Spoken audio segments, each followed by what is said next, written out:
Hi guys, welcome back to the channel. Once again, thank you for the continued support. It's so much appreciated, I can't even put it into words. I want the channel to be audience led. I really do. I need your participation as much as mine. You fire away guys and ask away questions and stuff like that, and I'll do my best.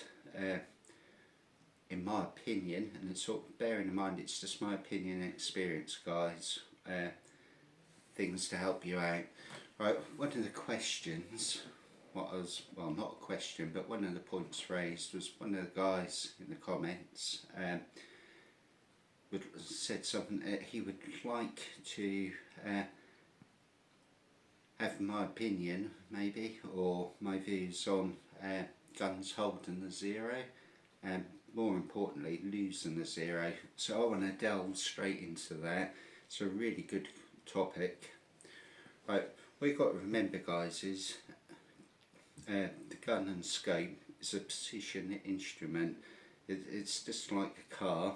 If something goes wrong with your car and you take it to the garage, the first thing they do is run a diagnostic test on it, and you've kind of got to do that with your gun. If it's suddenly losing zero, there's certain things you can do yourself before you have to worry about taking it to like a professional gunsmith, and these are the things what I've found which would cause loss of zero. Right, without any particular order, let's go into it. First one we'll talk about is the gun. Is there an issue with the gun which is causing it to lose zero? Right. Good tip, have you checked all the stock screws are snugged down? On a Springer you've got these two 4-end ones, and usually you'll either have one what goes up through the pistol grip depending on what make and model of rifle you have, or you'll certainly have one what snugs the action into the stock by the trigger guard. Hopefully you'll see that. Are they all nice and snug? If remember, you're getting a double impulse recoil on your rifle guys. What can happen is after a certain amount of shots these screws can work loose. I mean, they're under quite a bit of tension and stress. Make sure they're tight. Talking the gun issues, the other thing to check is, have you added any accessories to your rifle? And by that I mean, have you stuck a silencer, moderator, suppressor, call it like what you want to call it. I'm old school, I call it a silencer. That's what it's painted as, a silencer, so that's what I'll call it. If you stick one of them on the end of the rifle, one, it will cause a change in your point of impact. If I remember rightly, rather than say around a 4-inch suppressor silencer on the end of your rifle will cause the rifle shots to go probably around 60 mils or maybe a little bit more low. One issue I had a Walther Rotex. That damn thing, that used without a suppressor on, it would shoot like literally a laser rifle. It was a complete and utter attack driver. I stuck a suppressor on it, and it was a reputable one. It's an HW suppressor, and my creeps opened up. I was getting split creeps and all sorts of issues, and what it was that the threads on the end of the muzzle weren't cut correctly. When I'd screwed the suppressor onto the muzzle, only by the most smallest margin, I'm talking about a couple of thousandths of an inch, the pellet was striking the very end piece of the silencer, and it was causing the pellets to spiral through the air. So that's another good tip to check if you're fitting anything on the end of the muzzle. Bear in mind this will, even if it doesn't affect the accuracy of the rifle, it will definitely affect your point of impact. Right, next thing to talk about is your mounts. On a Springer, I can't recommend having a one-piece mount more highly than what I'm now doing. It will clamp your rifle. There's greater surface area there. One of the main things I see when people complain about their rifle not holding zero is scope creep. Get a decent, reputable scope mount. I use Sports Match. I mean, I'm not sponsored or anything by them, but they're very, very decent manufactured mount.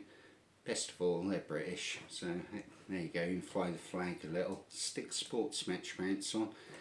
If you don't want to go for whatever reason, you don't want to go for a one-piece mount, if you're using German guns, they have these little holes in here.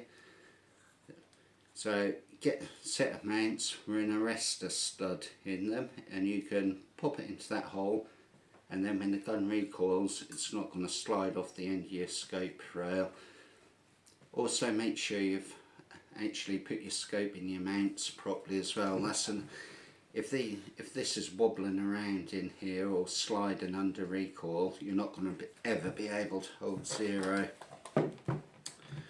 Right, done the gun, done the scopes, done the mounts. Next thing, shooter error. And here we go. If you change your position, however slightly, from the position you had when you zeroed your rifle, you're going to change your point of impact, and you might mistake that for like the gun losing at zero. The gun's still going to shoot in the same place as it was when you initially zeroed it, but you've got to remember, guys, if you change it, you're shooting, say, from a standing position or kneeling position or sitting position, you're going to hold the gun slightly different each time, and it will affect your point of impact. Right, next one.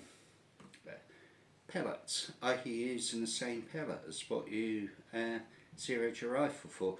If you change the pellet brand at all, or you change the shape of the pellet, it's going to change the point of impact.